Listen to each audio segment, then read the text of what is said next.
In this video, we create a Terraform module that deploys a VNet with multiple subnets and a Bastion host.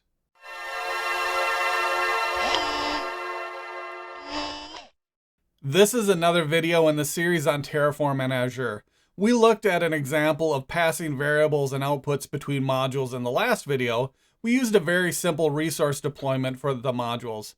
In this video, we're going to do a more complex module. We'll create a new VNet with a Bastion host. Before we get started, please like, subscribe, and share with a friend. Your support is greatly appreciated. Also, check out the new membership option with the join button and my courses on udemy.com. The link is below. Before we dig into this, I have to let you in on something. I spent way too much time on a problem, way more than I'd like to admit. It was actually referencing an instance of a subnet for the Bastion config. You'll see that coming up. I almost rage tweeted because I couldn't find the solution. But instead, I stepped away for the evening, and when I came back, I realized that I had simply missed some double quotes in the configuration file. So the lesson learned, we all make mistakes. I sometimes have a hard time figuring this stuff out. Sometimes the best thing to do is step away for a while and don't give up. Just take a breather and check it again the next day. And I suggest not angry tweeting, at least waiting a while before you do. I'm glad I didn't send out any angry tweets. I probably would have had to apologize or at least recall them. Back to it. The module we'll create deploys a VNet, subnets, and an Azure Bastion host. To make this module reusable, the module needs one important feature. It has to accept any number of subnets. For example, we may need 2 subnets for one project and 5 for the other. Many of the VNet examples for Terraform have hard-coded subnets. A for each loop is used to achieve this. There are 2 similar looping options in Terraform. One is count and the other is for each. A resource block represents one object, but if we need multiple versions of a similar object, it would be repetitive to create a new resource block for each. Count is an argument that represents a number. Terraform will create however many instances of the count.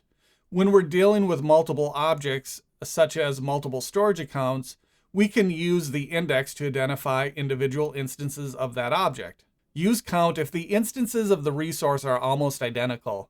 That's not the case with Azure subnets. A subnet needs a distinct name and IP address prefix.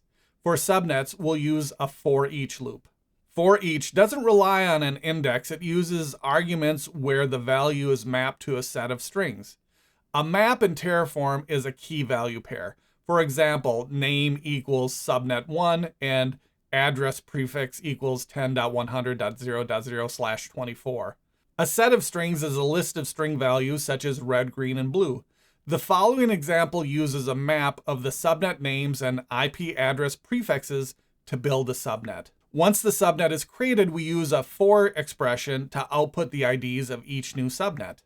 The best way to see how this works is to jump into VS Code and create the module. This example will skip over some of the Terraform basic stuff covered in previous videos. If something doesn't make sense, go back to the playlist and check out the previous videos. The link will be above and below. Let's get started in VS Code. Here we are in VS Code. As I said earlier, I'm skipping over some of the basics covered in the last videos. The link to the playlist is below if you need to review. Also, the code used for this example is available on GitHub. The link is below. Create a new folder called VNet and Bastion host. And in there, create the files main.tf, variables.tf, outputs.tf, and readme.md.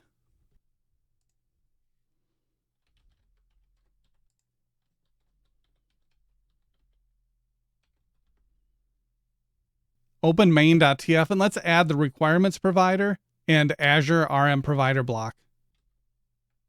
Don't forget to add the features argument to the provider block. Next, let's add the resource group block. We need to update the variables. Open variables.tf and create the variables for the resource group. We'll add the resource group name, the location, and we're going to add tags. It's a good idea to always use tags during deployments. Notice how the tag value is a map using multiple key value pairs. Let's go back to main.tf and we'll update the variables for the resource group. Let's do the same for the virtual network. We'll add the resource block. We need to create variables for the virtual network name and address space.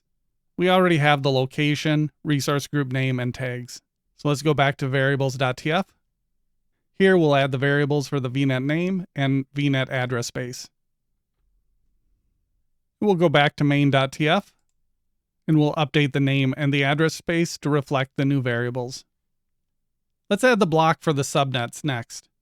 And here we have the resource group name and the virtual network name already. But we need the names of the subnets and the address prefixes. This one is different. We want to add any number of subnets. So let's start by going to the variables.tf file, and we'll create a new variable with a local name subnets.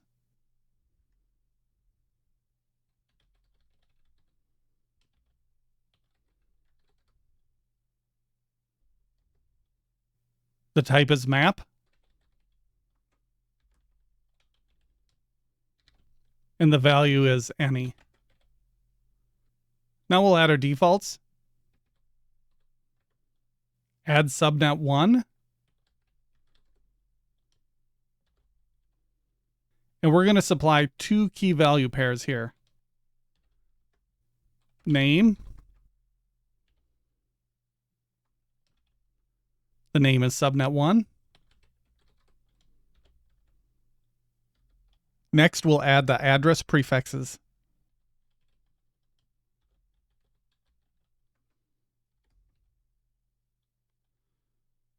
The prefix will be in square brackets. That indicates it could be a list of values.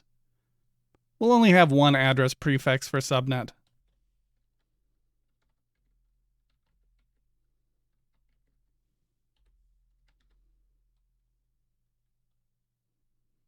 Repeat these steps for two more subnets.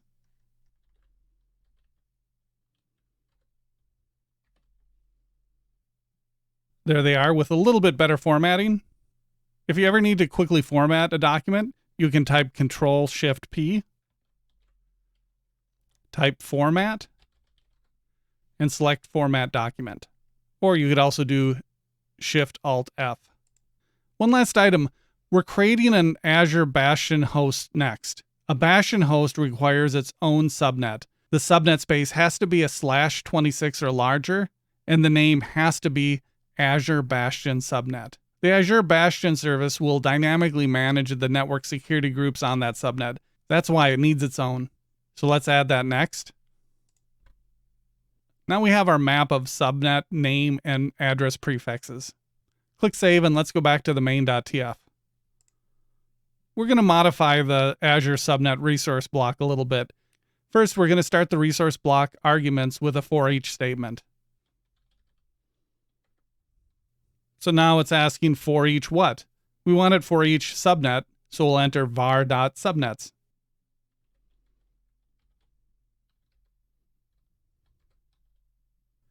Next is the name. Here's where we're going to use the subnet map. The value of name is each.value.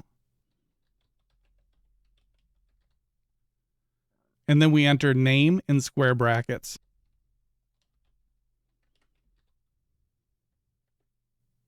The address prefix value is each.value.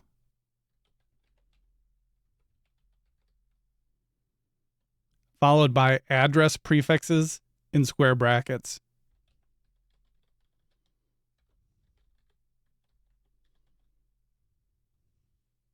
This tells Terraform to loop through all values in var.subnet and use the name and address prefix we provided for the value of each instance. That's the basics of a for each resource loop. Next, we'll create the public IP for the Bastion host. A Bastion host doesn't need a public IP, but we'll add it for this example. We're going to use the Bastion host name with pub IP appended to the end for the public IP name. Let's create the Bastion host name in our variables file. We'll go back to main.tf and we'll update the name. We covered this in a previous video, but we're basically telling it to use the value of var.bastionhost_name and append public IP to the end. And that will give us the public IP address name for the Bastion host public IP address. The public IP address has to be static and a standard IP. Those values are hard-coded. Let's create the Bastion host next. The Azure RM resource provider doesn't have the latest configuration for a Bastion host. There are two SKUs available for Azure Bastion, Basic and Standard. The provider only provisions the Basic SKU.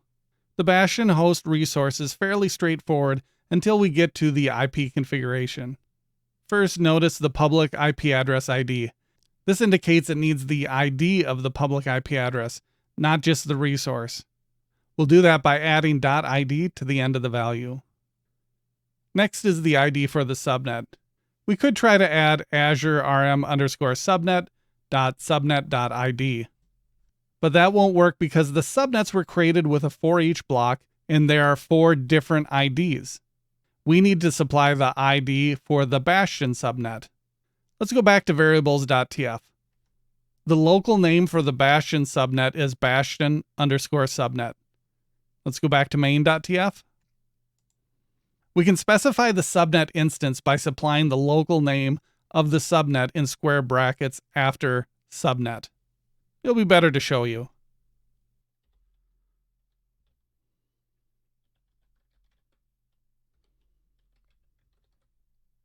Now the subnet ID points to a specific instance of a subnet.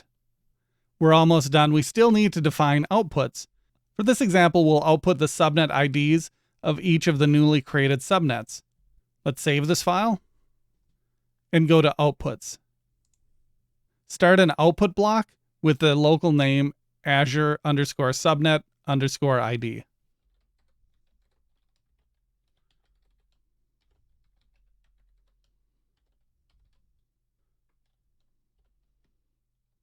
We'll add a value.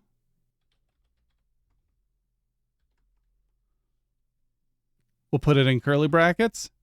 And now we'll add the expression. We're doing this because there are 4 different instances of subnet IDs. We'll use a for expression to output the value for each of those 4 subnets. So we'll start that expression with for ID in keys var.subnets. That's followed by a colon, ID, and then an equal and greater than sign. That's just a separator because var.subnets is a map. We need to have the separator between them. After that, we'll add Azure rm_subnet.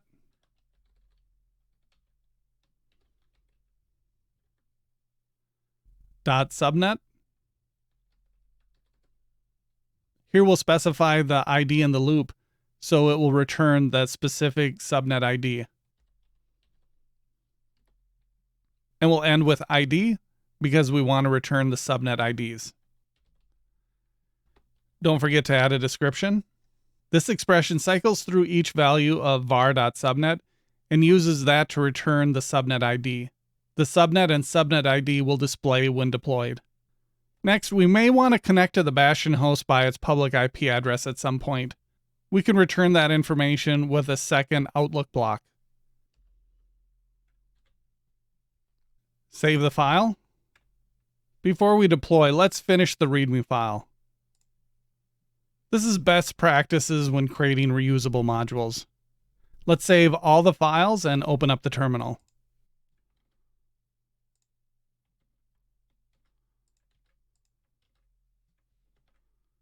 From here, we'll run Terraform init and Terraform plan.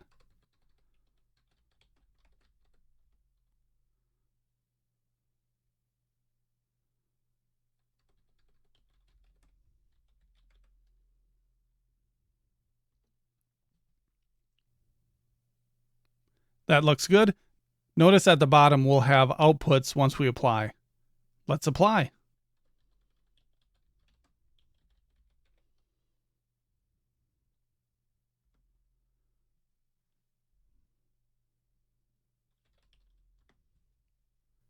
This will take a few minutes to finish.